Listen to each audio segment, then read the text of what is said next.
You're watching PEGRI TV, Rhode Island's public access channel.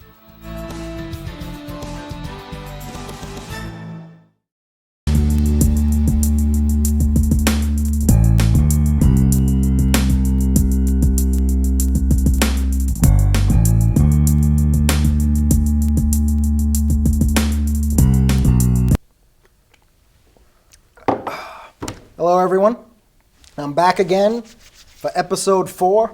I have to kind of break up that beginning. I always say back again, that's getting old. I'm even sick of hearing it. But episode 4, the Jason J. Tavares Show for right-brained entertainers. Today I have the author of Reality A and the owners of Reality A Games, which is a gaming store in West Warwick. Very happy to have you guys here today. Oh, we're happy to be here. Oh, Glad to be here. Appreciate you guys coming. And what I'd like to start off with is a joke that I wrote on my way here. It has nothing to do with what these guys do. I like corny jokes, so I thought I'd give it a shot. A guy near my house recently left his home with no clothes on and didn't get arrested. Do you guys know why? Why? Why? He was wearing shorts. Oh, it was supposed to be no pants on. See, I can't even tell jokes. I messed up. Okay, let's leave the joking behind. I wish I could cut that out. Okay, it's over to you guys. Let's talk about what you guys do. I want to hear about the book, hear about the store, and you're the tester for the book, right? Yes. Oh, yep. That's huge. He's one of my favorite testers. Awesome. Now, why? Why is he the favorite tester? All right. Well, there's a skill in the game called amnesia. It's a flaw, actually. He was the first one that I had that took the specific flaw. He really made it fun. I decided if you have amnesia, it's the storyteller who actually goes and tells you about, well, this is your backstory. So I made him a secret agent of a company that, no one ever knows about existing. And the character actually got pretty big. I'm actually putting him in the book that I'm putting out next. So you have another book coming out. Yep, I do. Wow. Staying busy. Well, you have to, especially these days. Now, with being a tester, from what he said, what does it entail you doing? How much preparation? It's just coming up with a new character to make sure, to something that's not done before. So you'd want to come up with something new. So these days, that's tough. Yeah. Between everything that's out there, because you might. So when you come up with something new, do you Google it first to see is this really? It's more of an imagination thing. Yeah. When you're playing, it's similar to Dungeons and Dragons. You're creating your own character. Yeah. Could be a dwarf. This one here, it's a mage, but I do guns. So you mix guns with the magic, and that's kind of cool. I saw the Hulk had a gun now in some of the newer comics. Oh yeah. Like full armor and like a gun. I was like. The Hulk just goes through so many changes from what I've seen, like World War Hulk. I think that's what it was from, World War Hulk. I saw it and I was like, what? It said Hulk with a gun. But so your characters, they carry all this kind of weaponry.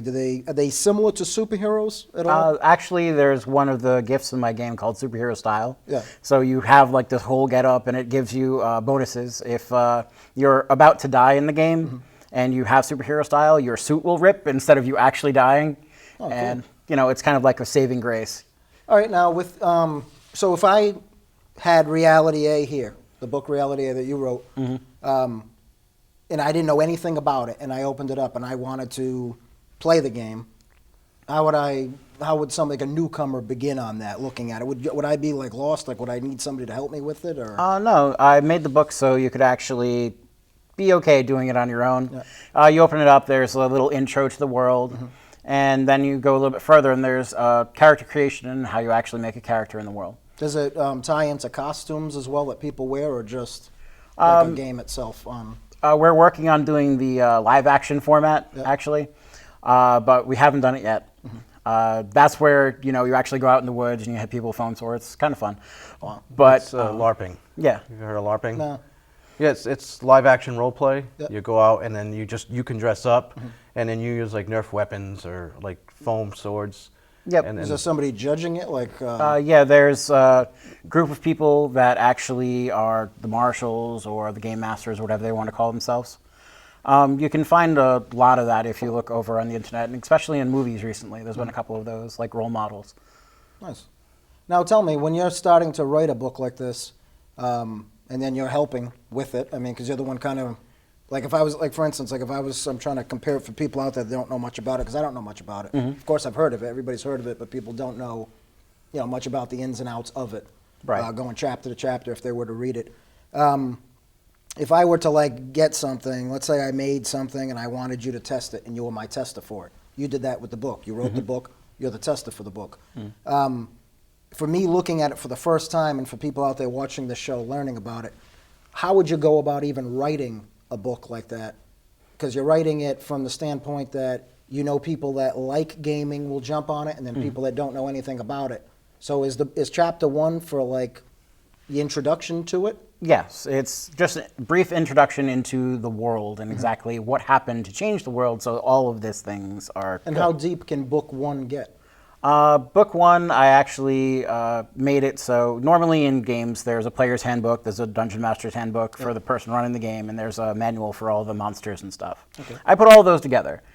So if you want to, you just need this one book and you're good. Yeah, nice. And now this next book, what's that going to entail? The next book is going to entail races and such like that. This book has humans and all sorts of like different types of humans, like mages and altered and scions and stuff like that. Oh, wow. This next one is going to have the races and how the gods of old and new actually fold into the world. Because Reality A is magic and science are real. Mythical creatures came back, and all the gods of new and old actually can be seen on the streets with you sometimes. Obviously, they go other places sometimes, but... Yeah, and then the biggest thing with the game is not every adventure is the same. It's the storyteller. So you have a DM that tells a story. Dungeon Master, right? Yes. Yeah. I knew, see? There you go. And then the story develops on, and then how the story, like the DM wants to go. So There's if only one DM? That's it? One DM, and then you'll have your characters, and they all interact, and the DM can tell a story on a base story, or you can, if something's escalating somewhere, they'll change the story on the fly. Wow. So it's always different. Now, from the Dungeon Master in the book, like let's say you're the Dungeon Master, you're in control of everything going on in this particular story, or not story, I shouldn't call it a story, adventure Yep. out of the book. How would a Dungeon Master doing it from the book change his duties or responsibilities when you guys actually bring it into reality, when people are going to be wearing the costumes, like you said, and doing it outside? Well, if you're going into the outside world, you're going to need more than one storyteller. So you have a committee of a couple people. They get together, they figure out the story, and they go off and they're like, all right, so you have this story that you're running for whatever people come for that, and you have this story. And then you come out as different characters, because basically the DMs and storytellers are everything else in the world, whereas the character is just them. Oh, that's interesting stuff. Now, what can you guys tell me about it? What would you guys like to... I mean, you guys can bring up anything you want about Reality A, how it came about. How'd you guys start working together? How did this take place? Well, I actually met Joe's wife in King Richard's Fair, which is a big Renaissance fair. 2 hours north of here, right? Yeah. And then Joe and I actually started playing games together. That's where he first started playtesting me. That's when I really got to know him. We're into Magic the Gathering, so I used to invite him over. We used to play Magic the Gathering. He introduced us to Reality A. Now, is Magic the Gathering like Dungeons & Dragons? Or? It's a card-based game. Oh, okay. But it's fantasy world, and but you're just competing. It's a challenging game, but they do use like Dungeons and Dragon references. Also, a lot of the sets have like the newer sets like vampires and werewolves. So that each set is different. Nice. But so then it could go with any storyline then. Oh yeah, Reality A can definitely go with any storyline. That's awesome. I've had different people come to conventions where I go to, and I've heard some stories about them taking my base game system and changing it to a whole bunch of different stuff. They took the main story that I came up with, they kind of threw it out, and they kept the actual base rules. Did you get angry over that? Or? Oh, no, not at all. I wanted the game to be what everybody really, really needed. Every game system has their ups and downs. I kind of wanted mine to be very free form. And yeah, as a DM, he is very open to everything. Obviously, it's the dice roll that determines what you're doing. Is it traditional dice, like casino dice? Or are they different? Or? Well, you definitely have the D6s that you would use at a casino. But for my game system, you also use percentile dice. It's 1 through 100. You roll that for most any of checking to see if you succeed at a skill or if you succeed at different magical spell or a psionic trick that you're trying to cast. Yeah, you can be the most overpowered character. Yeah. You don't roll well, you're not doing anything. How many dice are used for a roll? Well, Like for normally? checking skills, it's just 1 pair of percentile dice. But in my actual knowledge of gaming, I know that people sometimes want to pick up a big handful of dice, shake it, and do that. So for spells and healing and stuff like that, it's a D6 system. Okay. So if you're doing, like, say you're firing a gun at someone, it's 9d6. So you pick up 9d6, you shake them up, and you throw that. Oh, wow. And it's the same across the board for all gamers, like with the way their dice is rolled, or is there like a... There's different gaming, like Dungeons & Dragons uses a D20 for the most part. His system uses the percentiles. There's different ways of using the dice. This is interesting to me. I mean, hopefully it's interesting to everybody out there, because I didn't know... I've heard of gaming. Everyone's heard of Dungeons & Dragons. I've never met anybody that wrote anything to do with gaming. I didn't know gaming had people that, you know, try, like you said, you tried it out, you were like the demonstrator for it. I didn't know that, so this is interesting to me. Now, what about putting the outfits together? Let's say when you bring it to life and you have the actual role playing, who's going to make the costumes? Oh, they make it. People make it themselves. Yeah, the players actually, they have to worry about their own PC costume. Oh, wow. That's So they'll make up themselves however they want to. One of the interesting things about my game is altered are half people, half animals. So it's going to be very interesting, all the costumes I'm going to see for that. Oh, yeah. A lot of creativity there. Yes. Definitely. And you put limits on it of like what people can... Because you have to be able to move around, I imagine, too. Yeah, Yeah. I mean, it'll be up to them if they have over encumbered. Yeah, it's awkward. Plus, if it's going to be a whole weekend event, you're playing all weekend. You're gonna get tired. I don't or know if hot. this is a dumb question, but you guys sleep outside when you do it? Is it Yes. tents? Really? Yep. Sometimes, Really tactical, then. Oh yeah. sometimes there's campsites that you go to, like old 4-H clubs and whatnot. There you have different lodgings that you can have, but in other places it's just you pitch a tent and you're there. Pretty hardcore, so people have to bring food, water. Oh, yep. Change of clothes, baby wipes. Oh yeah, definitely. Outside good for a wipes. couple days. Oh yeah. You at the end of the weekend, you want to go home and take a shower. Yeah. Wow. Yeah, something. Most of the places actually have showers there, thankfully. So, you go in, you take a shower, you take that time out of game so you don't have to worry about getting attacked in the shower. Now, when you guys met way back when and you started doing this, like when people meet, like for instance, this is kind of a weird thing to say, but most people that are good friends of mine today, I hated when I met them. And now we're good friends like 20 years later. Did you guys, that's just me, most of my stories in my life are strange anyway, but did you guys just like click right off the bat and say, hey, this guy's cool? And Yeah. Oh you yeah. know? Oh, we're both easygoing guys. Yeah. Oh, you seem like it. Yeah. So that's why we kind of get together and we work together well too. You can we bounce just- stuff off each other. Oh, That's yeah. awesome. In the shop, it's just so much easier dealing with, just Joe. And I don't have to worry about anything. I know if I'm not there, he's going to take care of it, and same thing. A lot of responsibility between the two of you. Yeah. Yeah. He has his specialties. I have my specialties. So. That's awesome. And then your girlfriend, you said, is involved as well in the No, store? or- his Oh, girlfriend. His girlfriend. Okay. Yep. And my wife actually helps out too. Nice. She's you guys very got involved. 4 people running the shop. Yep. Yep. That's great. We also have another person who helps out a lot. His name is Rob. He's there doing Cards Against Humanity. Yeah, I spoke to him on the phone once, didn't I? Yeah, probably. I called her yeah. looking for you guys. Or looking for you because I met you initially. Yeah. So, cool. Now, I know there's figures that go with it, too. I know some people hand paint them themselves. Do you... Just different gaming. They have figures. You can use them because a lot of you want to have a visual, so you'll have a map, and then you can put the figures where they are. All right, this is you, and this is you, and this is what you're fighting. Yeah. So a lot of people on a video, you don't need it, but it is a helpful tool. Now, if you're Very going helpful. the outside portion of it and it's taking a weekend, let's say you weren't going to take it to that scale and guys were just like setting up a table, how long can one game go for? Like a couple days or? However long you want. Really? Yeah. The breakups that I usually do is if I go to a convention, I run a 4-hour module. Sometimes the 4-hour mod goes like 3 hours. Sometimes it goes 5. Wow. It all depends on the people there and the speed and how they play. If they click, especially at a convention, you can have a table of a bunch of people who don't even know each other, and it's the GM's job to actually get them all together. And you're kind of the one that dictates the time, too, of when it's going to close out, or? Usually, you tell the event coordinator, and if you're going over, you try to be really nice to the event coordinator so they don't get too mad at you. Now, what's the longest game you guys have ever done? The longest, oh God, let's see. You might have had I might not have been involved with that one. Yeah, the longest Reality A game I had going was 3.5 years with a couple of my friends. Those two were also original playtesters.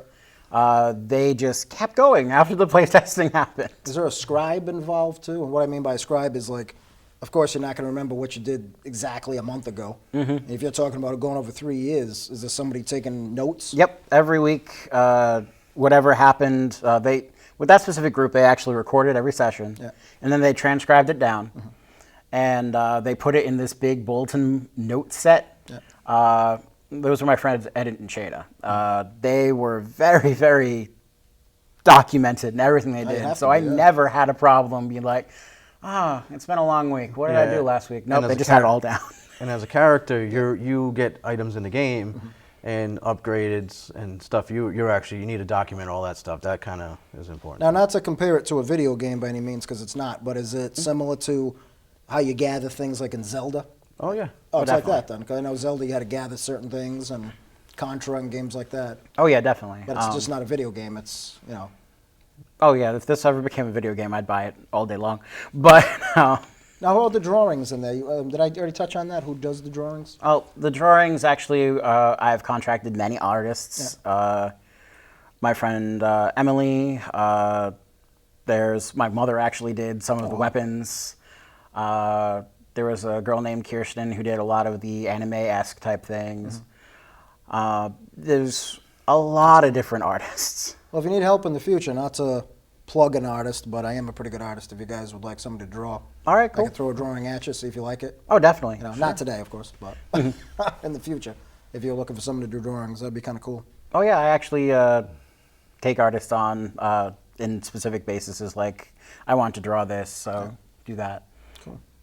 Anything, since I've been kind of hitting him up the most, not really hitting him up the most, but going from the writer, you're the tester. Yeah. With being a tester, what could you tell me about that? I mean, I know it's probably an honor, someone asking you to do that. Yeah. But what else about it makes you like doing that, besides being asked by your friend? Well, it's something I wasn't interested in early in life. So my wife was into Dungeons and Dragons, and I got introduced to Reality A. Yeah. It's a fun thing to get outside of your shell because I'm not I don't do a lot of acting. There's some people that actually get into the character. Yeah. So it was a way for me to get out of my shell and to start creating. And then he helped me along. I said one of my things I picked was amnesia. Yeah. So he filled in my backstory. So I just rode with that, and it made my character a lot more interesting. That's cool. Now, a book like Reality A, how big is that, like page-wise? Around 250-ish.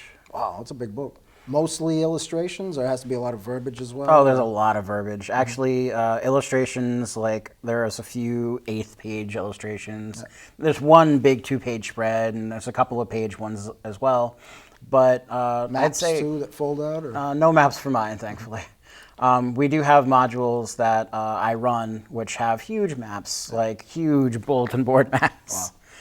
Wow. But thankfully, I haven't had to worry about thinking of publishing that yet. Yeah. That'd be tough to publish. Well, actually, today with digital stuff, it'd probably be easy. Oh, yeah, that's how I got the book out. You could have a disc in there, and someone pops the disc in, and they can see the map. And to play the game, too, when you have the book, it's if you're creating a character, you don't have to read the whole book. You just say, okay, this is the character, and you turn to a specific page, this is the skills that I'm going to have available, and you pick the skills, and you read just what you need. Now, all characters are based from birth?